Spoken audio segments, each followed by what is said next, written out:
travels from house to house, and apparently bobsled tracks as well with his able and pilot Edwin van Calker. Another athlete teaming up with a different brakeman this week.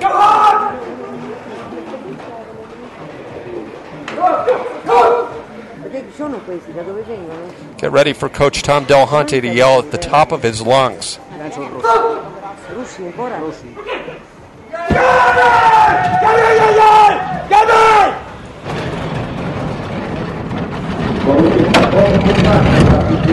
.491 start. Like Serville just before him, Van Calker is usually with a different brakeman, Edwin Jansma. But Jansma is having a groin hamstring issue and is taking the two-man day off. Early mistake up there by Van Calker riding high on that curve will cost him all the way down.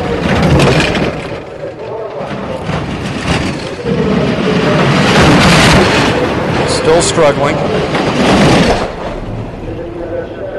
But a nice, I spoke too soon. A lot of steering by Edwin van Calker here. Clearly a track he is not too comfortable with or is just not having a great day. Van Calker has improved as a two-man pilot. Four-man is his specialty. But on this day, he's 18th out of 18 and very much in danger of not qualifying for run number 2. Van Calker and Arno Klaassen, the bespeckled brakeman.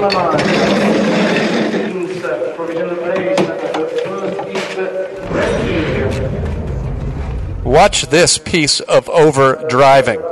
I mean, I'm not one to speak. I'm not the one shooting down that hill at 75 miles per hour.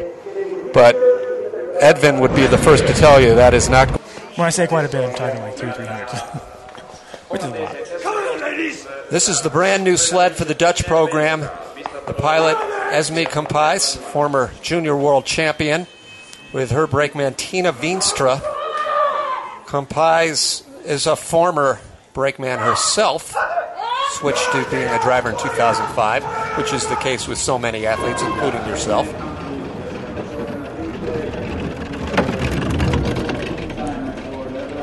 Now, with a brand new sled, obviously now's the time to be experimenting, not a week before the Olympic Games, but what are the things that a driver concerns themselves with? The biggest thing is just being comfortable with it. I mean, each sled has its own, personality. They're all, even the sled, sleds in the U.S. team, they all the Bodines have their own feel to them. Each one has their own way of steering and driving. But you got to find something that you're comfortable with. If you don't like it, it's really hard to get used to it. And if you continue to not like it, then you're just going to hate it more and more and more, and you're just going to be worse and worse. So I know people buy sleds and they use them for a couple of weeks and they basically sell them. It's its own business. Yeah. Lots of fun. Yeah, she's oh wow, it was overtime there. It's a good recovery. You know, everyone has had a little bit of a shaky bump or two on their way down, but every successive sled has moved into the lead.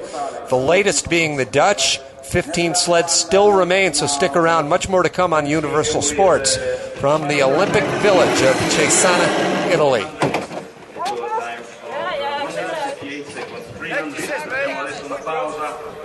Circa 2 minuti per esigenze televisive, dopodiché riprenderemo con le discese dalla Bobsleigh.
59 secondi e 12 centesimi, 59.12, più di un secondo di ritardo, una discesa da dimenticare per Esmé Kamphuis.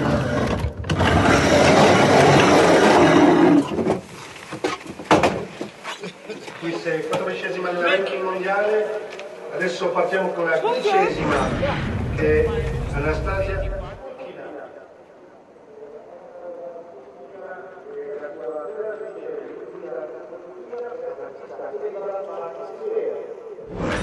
Down there at the bottom of the track.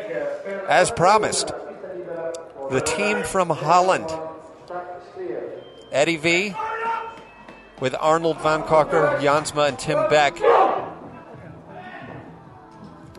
Start time will be interesting. They're usually one of the top 3 or 4 off the hill, but Jansma has been nursing a hamstring injury.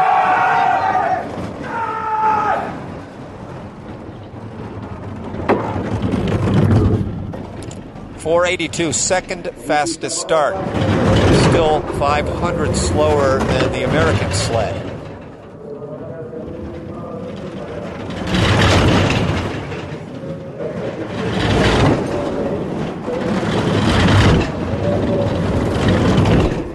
In case I didn't tell you, the women's Dutch team had a brand new sled in yesterday's race.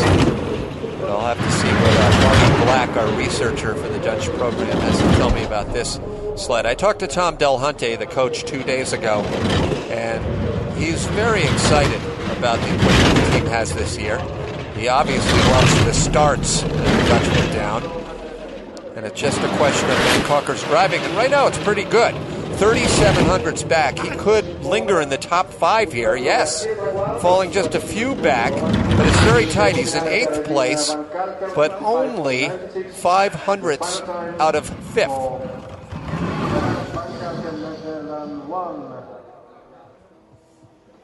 55.96 the downtime. No one has touched the fuel-injected Swiss track record that was set in 2006 for German track record.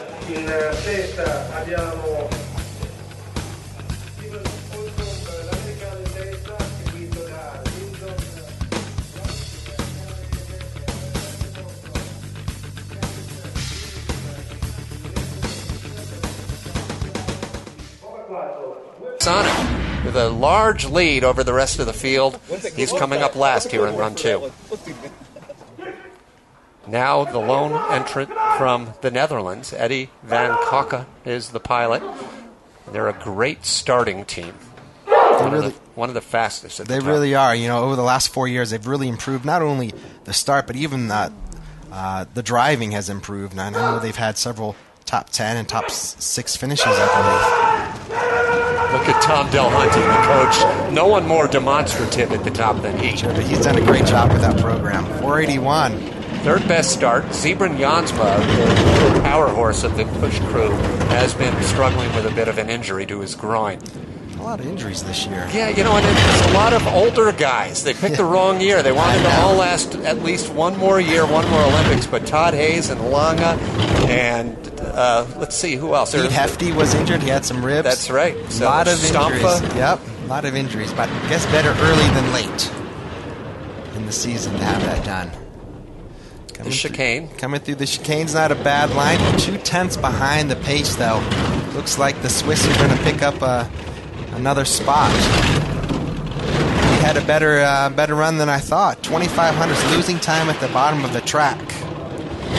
Through the final curves here. The Dutch, who captured their first ever World Cup medal last year, a tie for second in Königssee. They qualified for the Olympics that day, but they haven't yet matched that World Cup medal in the past year. No, they haven't. I know the Dutch need a top 10 finish in order to qualify. One top 10. I know they've already done that to qualify for the games.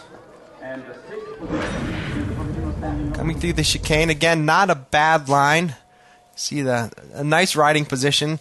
It's a slight skid, but you know it's really not going to cost them